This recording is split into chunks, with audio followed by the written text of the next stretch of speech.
coming into your customs area, isang katutak na truck na walang ginagawa, naka-star lang dyan. Ano ba yan? Yan po ang magandang... Hindi ba yun ang sa logistics nyo? Opo. Kaya po gagawin yaan po ang aming role sa Bureau of Customs. Aside from collecting duties and taxes, we have to facilitate trade. Di ba? Yes. Sapagkat kung hindi po lalabas kaagad, yung mga goods na apektado po tayong mamamayan, yung po gagamitin nating materyales. Bakit naka-stang ka dyan lahat yung mga truck Yun na nga yan? po ang solving natin. That is one of your first priorities. That is my first priority. Why do you think unbundle and tangle this mess. Sinabi, wala nang truck ba na, hindi ba? Opo, inalis na po ni Mayor Estrada. Na meron pa rin pong truck ban doon, ibinalik lang po yung old truck ban. Pero, eto na, since I'm a student of economics, di ba? Kung ako tatanong ngayon, dapat nga po, yung truck ban, ayusin na natin. Okay. Di ba? Pero ang akin pong gagampanan ngayon, yung tinatawag na natin, huwag na pong magkaroon ng port congestion. Sapagkat malapit na naman po ang Pasko, ayan na naman po, baka mamaya umulit na naman po yung ating port congestion. Okay, so my next question to you is, how long have you been dealing with the customs as, you know, from the point of view of a private sector? How long have you been in businesses that deal with customs? Ako po nagsimula sa age 22. No, ako po pumupunta na dito sa Puerto 47 years na. Opo. Pagkatapos ko pong pumasa sa board. Pagkatapos ko maging CPA. Okay.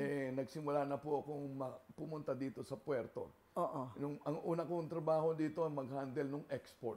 Okay. And then from there, in 1974, after my audit stint, I went to a logistics company. So alam nyo lahat ang mga problema. You know, from the point of view of a businessman, kung ano ang naproproblema dito sa customs. Totoo po yun. Ayun. Ano ang gagawin nyo? Habang you're going to be here for maybe 1 year and 3 months. Isang taon at 3 buwan. Okay, 1 year and 3 months. Kung mamarapati ng aking Pangulo. What do you think you can do for customs and for the country? Kasi sabi nyo, you know, I'm doing this for the country. What can you promise, di mga kapuso, that you will do as Customs Commissioner para maayos-ayos ng konti? Ano ba ang priority nyo? Ang talagang priority po natin mawala po yung port congestion. Okay. Sapagkat kung mawala po yung port congestion, bibilis din ang koleksyon ng duties and taxes. Okay. So how do you plan to do that? Ano ang hindi ginawa ng mga predecessors nyo na magagawa nyo? Kasi alam nyo lahat ang mga pasikot-sikot. Una po, talagang dapat po lahat tumulong. Hindi naman lahat po ang customs lamang yan.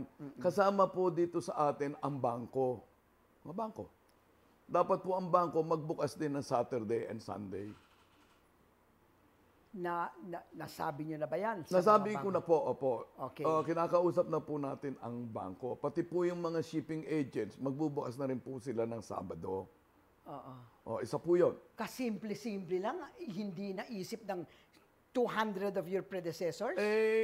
Iba po ang kanilang pananaw Alam nyo, nasa logistics po tayo. Okay. Diba? Okay. Now, ibabalik ko po yung aking ginawa nung araw na 7 to 7 ang opening ng bureau. 7 po ng maga hanggang alas 7 po ng gabi. Pwede po mag-file. Wala po noon break. Isi-ship ko po ang mga tao.